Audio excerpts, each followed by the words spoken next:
নমস্কাৰ বন্ধু বান্ধৱীসকল, আজি আমি আলোচনা কৰিম অসম পুলিচ ABUBত আহিব পৰা এটা মোষ্ট ইম্পৰ্টেণ্ট টপিক মধ্যমা বহুলক।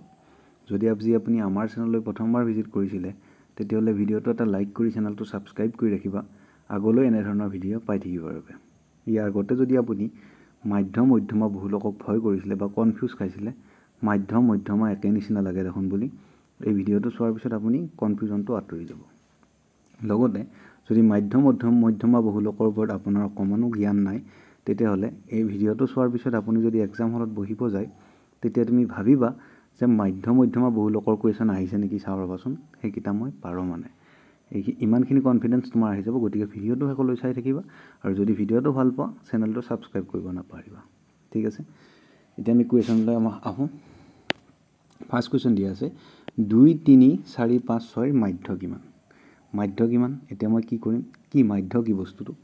মাধ্য মানে হৈছে গড়। ঠিক আছে, গড় আৰু মাধ্য মানে কি, গড়তো দুটা শব্দ আছে আৰু মাধ্যতো দুটা শব্দ আছে, ম আৰু ধ, গ আৰু ৰ, মানে কি দুটা শব্দ থাকিলে মই গড় ওলাই দিম। ঠিক আছে, আৰু মধ্যমা থাকিলে সেইটো বেলেগ, সেইটো আমি পিছত আলোচনা কৰিম। চাবা এতিয়া 2, 3, 4, 5, 6 আটাইকেইটাকে যোগ কৰি যেইটা আছে সিমান মই গড় ভগাই দিম। এতিয়া গড় কেনেকৈ ওলাই মই তোমাক এটা ভিডিঅ' এটা দি থৈছোঁ, ডেছক্ৰিপশ্যনত লিংক আছে, তুমি চাই ল'বা। গড় মই ভালদৰে ওলাই থৈছোঁ। হ'লেও তোমাক এতিয়া মই মাধ্যত কৈ আছোঁ। চাবা গড় মানে কি, গড় মানে হৈছে তোমাৰ এভাৰেজ। চাবা এভাৰেজ মানে হৈছে যেনিবা ঠাণ্ডা বতৰ তুমি ক'ৰবালৈ গ'লা, যেনিবা ৰাস চাবলৈ গ'লা, ৰাসত গৈ ল'ৰা এজনে কি কৰিলে, এখন দোকানৰ পৰা দুখন কম্বল আনিছে তেখেতে। এখন আনিলে 700 টকাৰে আৰু এখন আনিলে 500 টকাৰে। দুখন কম্বল আনিলে, এখন 700 টকা, এখন 500 টকা। ঘৰত আহি দেউতাকে সুধিলে, ভাই বাবা তই কম্বল কেইখন যে আনিছ ইয়াতে গড়ে যায় কিমান পৰিল, এতিয়া মানে কি প্ৰাইচটো কিমানকৈ পৰিল? সি ক'লা এখনত 700, এখনত 500, মানে কি 1200 টকা পৰিল তাৰ। মানে কি গড় এখনত কিমানকৈ পৰিল, মানে এখনত 600কৈ পৰিল, সেইটোৱে হৈছে গড়। আৰু সেই গড়টোৱে হৈছে মাধ্য। গতিকে মাধ্য তুমি গড়ৰ ছিষ্টেমতে উলিয়াব পাৰিবা। ঠিক আছে, চোৱা এতিয়া মই এতিয়া কি কৰিব লাগে, 2, 3, 4, 5, 6 মাধ্য ওলাব লাগে, মানে গড় ওলাব লাগে। চাবা মই প্ৰথমতে যোগ কৰিব লাগিব 2 + 3 + 4 + 5 + 6 ডিভাইডেড বাই যেইটা নাম্বাৰ আছে। ঠিক আছে, এটা নাম্বাৰ, দুটা নাম্বাৰ, তিনিটা, চাৰিটা, পাঁচটা। ঠিক আছে, ডিভাইডেড বাই 5 যোগ কৰিলে কিমান পাম? যোগ কৰিলে 2 × 3 = 5, 5 × 4 = 9, 9 × 5 = 14, 14 × 6 = 20। ঠিক আছে, 20 আহিলে ডিভাইডেড বাই কিমান? ডিভাইডেড বাই 5। 5ৰে 20ক কেইবাৰ যায়? 5ৰে 20ক 4বাৰ যায়। আমি মাধ্য বা গড় কিমান পালোঁ? মাধ্য বা গড় পালোঁ আমি অপশ্যন নম্বৰ এ 4টো পাই গ'লোঁ। পালা বুজি? আকৌ মই কৈ দিছোঁ, চাবা প্ৰথমতে আমি কি কৰিম, এইকেইটা যোগ কৰিম, যিমানকেইটা আছে সমান সমান ভগাই দিম, সেইটোৱে হৈছে গড়। ঠিক আছে, গড় বা মাধ্য। তাৰপৰা এতিয়া প্ৰথমতে আমি 2 প্লাছ কৰিলোঁ, 3 প্লাছ তোমাৰ 4 প্লাছ তোমাৰ 5 প্লাছ তোমাৰ 6। ঠিক আছে, যোগ কৰি যেইটা নাম্বাৰ আছিলে আমাৰ সেইটোৱে ডিভাইড কৰিম। 5টা আছিলে 5ৰে ডিভাইড কৰিছোঁ, 2 × 3 = 5, 5 × 4 = 9, 9 × 5 = 14, 14 × 6 = 20, মানে 20/5, মানে কি 5ৰে 20ক 4বাৰ যায়, আৰু সেইটোৱে আমাৰ শুদ্ধ উত্তৰ অপশ্যন নম্বৰ এ। ঠিক আছে, নেক্সট কুৱেশ্যন আমাক মাধ্য ওলাব দিছে 5, 10, 15, 20, 25। সেয়ে আমি এড কৰিম 5 + 10 + 15 + 20 + 25 ডিভাইডেড বাই এটা, দুটা, তিনিটা, চাৰিটা, পাঁচটা নাম্বাৰ। ঠিক আছে, যোগ কৰিলে কিমান হ'ব? চাবা যোগ কৰিলে 10 × 5 = 15, 15 × 15 = 30, 30 × 20 = 50, 50 × 20 50 × 25 = 75। ঠিক আছে, ভুল হোৱা নাই বা? 5 × 10 = 15, 15 × 15 = 30, 30 × 20 = 50, 50 × 25 = 75 ডিভাইডেড বাই কিমান আহিব? 5 আহিব। 5ৰে 75ক কেইবাৰ যায়? 5ৰে 75ক 5 × 5 গ'ল, ইয়াতে 2 থাকিলে 5, 5 × 25, মানে কি 15 ইহঁতৰ মাধ্য বা গড় হৈ গ'ল। অপশ্যন নম্বৰ বিটো আমাৰ শুদ্ধ হৈ গ'ল। পাইছা নিশ্চয় বুজি? আকৌ কৈ দিছোঁ, চাবা 10 × 5 = 15, 15 × 15 = 30, 30 × 20 = 50, 50 × 25 = 75 নাম্বাৰ আছিলে আমাৰ 5টা, আৰু 5, 15 × 75, অপশ্যন নম্বৰ বিটো আমাৰ শুদ্ধ। পাইছা বুজি? চাবা নেক্সট কুৱেশ্যন। এবাৰ কৈছে মধ্যমা আকৌ কি কৈ আছোঁ ৰ'বা। মধ্যমা মানে হৈছে আমাৰ যে কয় মধ্যমা আঙুলি যদি আমাৰ 5টা আঙুলি আছে, মাজত থকা আঙুলিটো আমাৰ কি মধ্যমা আঙুলি। গতিকে ইয়াতো যেইটা নাম্বাৰ আছে যিকেইটা নেকি মাজত যিটো মাজত পৰিব সেইটোৱে আমাৰ মধ্যমা হৈ যাব। কিন্তু তাত এটা চৰ্ত আছে, য'ত তুমি মানে কি সৰুৰ পৰা ডাঙৰলৈ বা ডাঙৰৰ পৰা সৰুলৈ লিখি ল'ব লাগিব, সজাই ল'ব লাগিব। চাবা এতিয়া আমি সজাই ল'ম। প্ৰথমতে যদি মই সজাব যাওঁ, হায়েষ্ট সৰু নাম্বাৰ কি? হায়েষ্ট সৰু নাম্বাৰ 0, ঠিক আছে। 0ৰ পৰা আৰম্ভ কৰিলোঁ, কমা দিলোঁ। তাৰপিছত কি আছে? 1 আছে। তাৰপিছত কি আছে? 2 আছে। 2 কেইবাৰ আছে? 2 দুবাৰ আছে। 2 দুবাৰ লিখিলোঁ। তাৰপিছত কি আছে? 3 আছে। চাবা 3 এবাৰ, 3 দুবাৰ আছে। 3 এবাৰ লিখিলোঁ, 3 দুবাৰ লিখিলোঁ। তাৰপিছত কি আছে? 4 আছে। এবাৰ আছে 4, দুবাৰ আছে। 4ও দুবাৰ আছে।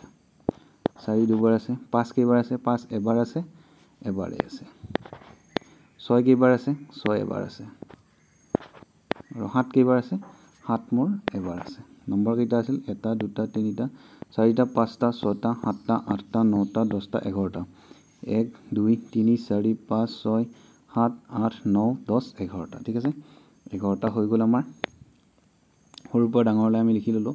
এতিয়া তুমি চাবা, আমাৰ যেতিয়া মধ্যমা আঙুলিটো আমি উলিয়াইছিলোঁ তেতিয়া আমাৰ এইফালৰ 2টা আঙুলি আমি বাদ দিছিলোঁ আৰু সেইফালৰ 2টা আঙুলি বাদ দিছিলোঁ আমি। মাজৰ আঙুলিটো আমাৰ ৰৈ গৈছিলে, সেইটো আমাৰ মধ্যমা আছিলে, ঠিক আছে। মানে কি এতিয়া ইয়াত তুমি চাবা, ইয়াতে আমি যদি যদি আমাৰ 11টা আঙুলি থাকিলে হয় তেতিয়াহ'লে কি হ'লে, মই আগৰ 5টা বাদ দিলোঁ হয় আৰু সিফালৰ 5টা বাদ দিলোঁ হয়। চাবা এই 1 2 3 4 5টা আৰু এইফালেও 1 2 3 4 5টা, মানে মাজত মোৰ কি থাকি গ'ল হয়? 3টো থাকি গ'ল হয়। চাবা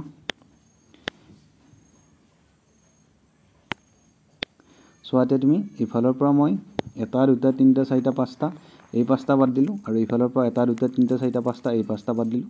মাজতে কোনটো থাকি গ'ল? মাজতে আমাৰ 3টো থাকি গ'ল। গতিকে প্ৰশ্নটোৰ উত্তৰ কি হৈ যাব? আমাৰ অপশ্যন নম্বৰ এটো আহি যাব, মানে 3টো আমাৰ শুদ্ধ উত্তৰ হৈ যাব। পাইছা নিশ্চয় বুজি? এইটো হৈছে মধ্যমা, ঠিক আছে। নেক্সট তুমি চোৱা, নেক্সট তোমাক আকৌ মধ্যমা ওলাব দিছে, তুমি সেইটোৱে কৰিবা। সৰুৰ পৰা ডাঙৰলৈ লিখি ল'বা। প্ৰথম সৰুটো কি? 2, ঠিক আছে। 2 আহিলে আমাৰ। তাৰপিছত সৰু কি? 3। তাৰপিছত সৰু কি? 4। তাৰপিছত 5। তাৰপিছত 5 আমি এবাৰে আছে। 6, তাৰপিছত 7 আছে। তাৰপিছত 6 আছে, তাৰপিছত 7 আছে, তাৰপিছত 8 নাই, 9 নাই, 10 আছে আৰু 11 আছে। 10 আছে আৰু 11 আছে। চাবা কেইটা আছিলে? 1 2 3 4 5 6 7 8টা আছিলে। 1 2 3 4 5 6 7 8টা আছিলে, ঠিক আছে। 8টা হ'ল। এইবাৰ মই এতিয়া মাজত কেনেদৰে ভগাম? এইফালেও ভগালেও মোৰ শেষ হৈ যাব, সেইফালে ভগালেও শেষ হৈ যাব। কি কৰিবা চাবা, এইফালে মই 4টা ভগাই দিলোঁ, ইফালেও মই 4টা ভগাই দিলোঁ। মানে মোৰ উত্তৰটো মাজত আহিব লাগিছিলে, এইখিনিত থাকিব লাগিছিলে মোৰ উত্তৰটো, এইখিনিত নাই। এতিয়া মই কি কৰিম? এতিয়া তুমি ট্ৰিক এটা ফ'ল' কৰিবা। যি তুমি চাবা, প্ৰথমতে এতিয়া তুমি 3টা বাদ দিয়া, ঠিক আছে। ইয়াতো 3টা বাদ দিয়া, ইয়াতো 3টা বাদ দিয়া। 3টা বাদ দিলা। লাষ্টত যি তোমাৰ মাজত 2টা থাকিলে, সেই 2টা তুমি যোগ কৰা। 5 + 6 যোগ কৰা। যোগ কৰি কিনে তুমি 2ৰে ডিভাইড কৰি দিয়া, ঠিক আছে। 6 পাছে কিমান হ'ব? 11 হ'ব। 11ক যদি তুমি 2ৰে ডিভাইড কৰা, 5 দুগুণে 10 আৰু 0.5 হ'ব, মানে কি 5.5 হৈ যাব। আৰু সেইটোৱে আমাৰ শুদ্ধ উত্তৰ হৈ যাব। অপশ্যন নম্বৰ চিটো আমাৰ শুদ্ধ হৈ যাব। পাইছা নিশ্চয় বুজি? আকৌ কৈ দিছোঁ মই। চাবা, যিহেতু আমি সজাই লোৱাৰ পিছত কি পালোঁ? মাজত আমাৰ 5 পালোঁ আৰু 6 পালোঁ, ঠিক আছে। 5 আৰু 6 ইহঁত দুটাক মই যদি সমানে ভগাব লাগে, ইয়াৰ পৰা মই যদি আগবাঢ়ি যাওঁ, মাজত যদি পইণ্ট আছে, দশমিক 0.1 0.2 0.3 0.4 0.5, ঠিক আছে। 0.6 0.7 0.8 0.9 আৰু 6 পাইছিলোঁ। মানে কি ইহঁতৰ আমি সৰু, মানে কি জুম কৰি দিয়া নিচিনা কৰা। তুমি জুম কৰি দিলে কিমান আহিব? মাজত কোনটো আহিব? 5.5টো আহিব, ঠিক আছে। তুমি তেনেদৰে কৰিব পাৰিবা। পালা বুজি? নেক্সট তোমাক বহুলক ওলাব দিছে। বহুলক কি আকৌ? বহুলক হৈছে মানে কি, যিকেইটা তোমাক নাম্বাৰ দিয়া থাকিব সেইকেইটাত মানে কি আটাইতকৈ বেছি থকাটো, ঠিক আছে। যিকেইটাত যিটো নাম্বাৰে আটাইতকৈ বেছি আছে সেইটোৱে তোমাৰ বহুলক হ'ব। তুমি চোৱা, 7টো এবাৰ আছে। 3 কেইবাৰ আছে? 3 এবাৰ, 3 এবাৰেই আছে। 2 কেইবাৰ আছে? 2ও আমাৰ এবাৰেই আছে। 4 কেইবাৰ আছে? 4 এবাৰ, দুবাৰ, 3বাৰ, 4বাৰ আছে। মানে ইহঁতৰ বহুলক কি হৈ যাব? বহুবাৰ লগ আমি কোনটো কৰিলোঁ? 4টো বহুবাৰ লগ কৰিলোঁ, সেইবাবে ই বহুলক হৈ গ'ল, ঠিক আছে। 4টো আমাৰ শুদ্ধ উত্তৰ। পালা বুজি? ইয়াতো তুমি চোৱা, বহুলক 0 2 7 4 7 8 7 7 কেইবাৰ পালো আমি 7 তিনিবাৰ দেখিলেই তুমি গম পাবা 7 তিনিবাৰ আছে 7 বহুবাৰ আছে সেইবাবে এই বহুলক অপচন নম্বৰ সি টো আমাৰ শুদ্ধ হৈ গ'ল পালা নিশ্চয় বুজি আমি সিৰিজ এটা চলাই আছো অসম পুলিচ এবিইউবিৰ বাবে ডেসক্ৰিপচনত লিংক দিয়া থাকিব যদি তুমি আগৰ ভিডিঅ'বোৰ চোৱা নাই পাৰ্চেন্টেজ কৰা হৈছে আৰু তোমাৰ শতাংশ কৰা হৈছে আৰু যদি আপুনি ভিডিঅ'টো চাই ভাল পালে ভিডিঅ'টো লাইক কৰিবা ধুনীয়া কমেন্ট এটা দি দিবা আৰু এই সিৰিজটো তোমাৰ আগলৈ চলাই নিব লাগিব না নালাগিব জনাই দিবলৈ নাপাহৰিবা ধন্যবাদ তেতিয়াহ'লে জয় অসম।